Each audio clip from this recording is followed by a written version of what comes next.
Hello, everyone. Welcome to Development Palates. I'm Aaron Lewis, coming to you from the Drew Estate Studio. With me today is Jiunn, Seth Gaius, John McTavish. How you guys doing?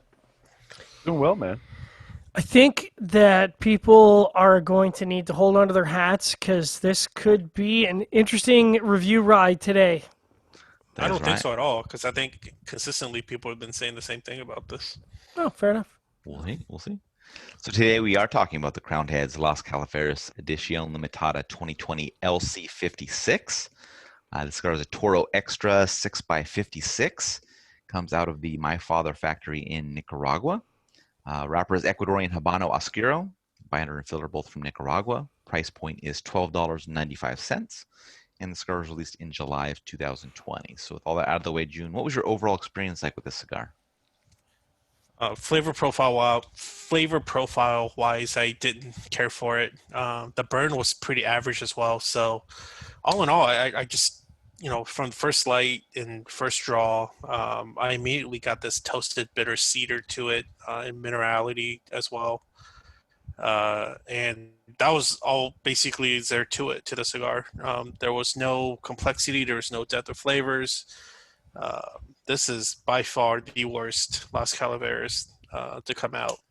And this is a pretty low from the other ones that has come out. So, All right, Seth, what were your overall thoughts? Do you remember in Major League Two when they talk about how Parkman, when he leaves to the Yankees, and they say Parkman's shimmy makes the women in Cleveland want to puke? Mm-hmm. Anytime I think of My Father Cigars, Ecuadorian Habano Oscuro, and John Huber, I want to puke. So, I mean, this was just a terrible flavor profile that didn't change from beginning to end. Anytime, it was awful. It was not enjoyable at all. All right, John, what were your thoughts? You know, I have a Los Calaveras ring, and I feel like if anyone in the group is considered a Crown Heads fanboy, it's probably me. Uh, I would describe this as sort of a 2 hour and 10 minute train wreck. It started out kind of unbalanced, and I thought it was going to hit its stride, and then sort of out of nowhere, the toasted quality that June's talking about really came through, and it just could not shake this. I don't even know how to describe it. It's just this kind of acrid toasted earth character, and it was really off-putting. And then by the last third, I mean that flavor profile was just really just beating up my palate. And if that wasn't, the case, or that wasn't the only thing going on, I just had non-stop burn issues, which on a 56 ring gauge, I just don't understand because a 56 cigar should kind of burn on its own, but the thing just would not stay lit. It had multiple touch-ups required. And it's weird because the draw was perfect. So like it wasn't a drawing issue. The tobacco just wouldn't burn. So like it was a really, for me, it was a very difficult review to do for 2 hours and 10 minutes. It was not an enjoyable experience. Aaron, what about you? Yeah, I mean, I had a fairly average enjoyment level throughout the cigar, really monotonous, very wood, dry earth focused. So if that's your wheelhouse, this is the cigar for you. But just for me, it was just too boring. I needed a little bit more something to liven up the profile a bit. Just this large ring gauge and size, it was just like, I was like, just please finish up. Like unless you're gonna change, you gotta get done with it. So I'm not coming back to this. This wasn't the first choice of what Vitola that I wanted to do for this, but this is what was available at the time, and it's a cigar that was released, so I don't know what to tell you. So So just to be clear, so you're the person to blame for picking the 56 ring gauge. I I am the person remember to that. blame for getting. No, he's not. And would it matter? Would it even matter? what Maybe I, it Let's would. ask ourselves that honest question. Maybe Would it do it we would. really matter? care to find out after this terrible of a You know unanimous what? I'm experience? morbidly curious as to whether the Toro smokes differently. All right, Come on, John. all right. I'm a Let's get Jets into fan. What this. do you expect? And Somebody's I like the somebody's doing a punishment. personal review. That's That's right. right. Somebody's gonna do a personal review. All right, I think the score. Let's start at the top with June at 5.45. I was next at 5.40. John gave it a 4.63. Seth gave it a 4.33. So how'd that 5.45 match up for you, June? Actually, pretty well. I mean, there was nothing like off-putting per se. Well, no, some of it was pretty off-putting. I'm not gonna lie. Uh, Man, I'm disappointed because Huber's been doing this for how many years? Since like 2014 or so, I think, if I remember right. Because I Las remember that first one Calaveras? being amazing, The right? first one was amazing. Yeah, right. And then No, like, it wasn't. yeah, it was. Yeah, it was. What- You voted off the island, Seth. The first I one, the know, first one was seriously. amazing. Yeah, it was really good. And then after that, it's kind of they're okay, right? Not the best, but this one was just man so bad. This sounds like an asshole comment, but they you know they know before it's released what it smokes like, right?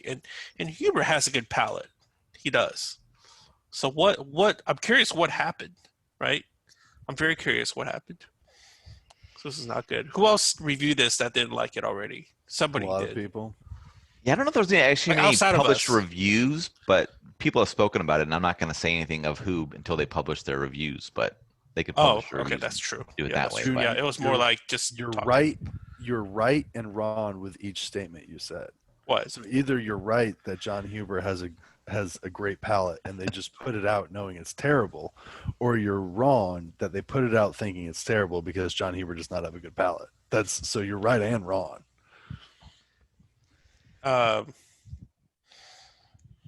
Yeah. all right, so my 5.4 matches up well. I mean, it was an average flavor profile.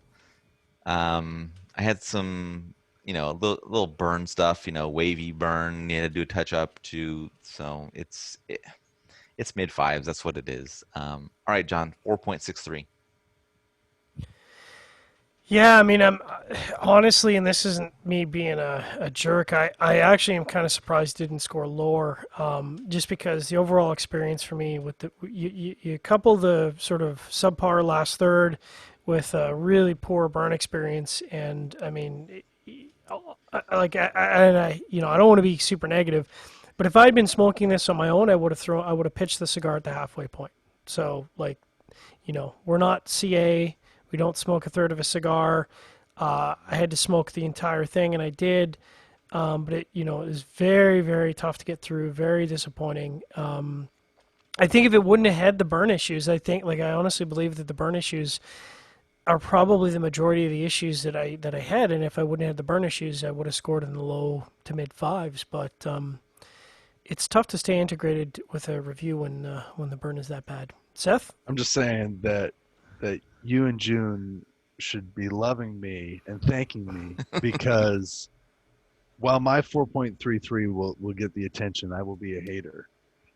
June's 5.4 and your 4.63 is much more hurtful if you think about it than my 4.33. I'm just saying that. Yes. It's Jiunn, your score is crueler than mine in all reality. I'm just a hater. So what do I know? Yeah, it's definitely below the curve. That's for damn sure for all of us, right? Yeah, well, and I mean, for me, it's below the curve of literally everything that Crown Heads has ever Yeah, put I out. totally Like if you agree. had given this with a band off, I would have said, and you said guess the brand, I wouldn't have known, but Crown Heads would have been kind of at the bottom of the pack. This is it is disappointing. I mean, I have quite a number of Crown Heads cigars in my humidor because they're good. This just You know what isn't the one of them. crazy thing is? That last year's Las Calaveras had that green band, Mm-hmm. Oh, and yeah. as terrible yeah. as that was, I think the purple's even worse than that awful green. I really do. On top of I it, like the and that purple. doesn't I even think go it's into the royal. score.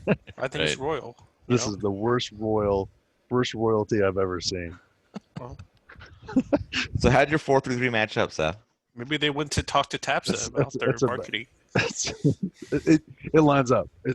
This is like John. I probably wouldn't even make it to the halfway point. This is just it's a shame, man. Because Huber actually has put out some really good stuff when he works with EPC. Yeah, his EPC stuff was lights out. So All right, any other final thoughts on this cigar from you guys? What was the price point on this guy? $12.95. $12.95. Well, at least that's not super crazy. what's that in Canada? You don't that'd be like a $60. Man, can cigar. we have a good cigar review? Yes, we've had them, man. Just one Well, fucking time. We've had them. I'm you know, sending June, you some it's good not stuff. it's not really up to us, buddy. God. You know. I'm sending you some good stuff. All right. Well, yeah, maybe a third of it's good. Yeah. All right. If you're just getting to this view on YouTube, be sure to subscribe to us. Also, check out the full written review on the website, developmentpalace.com. Follow us on all the social media channels, and you can catch all of our review recaps on podcasts, so iTunes, Google Play, and Podbean. Thank you for tuning in. We'll catch you on the next one.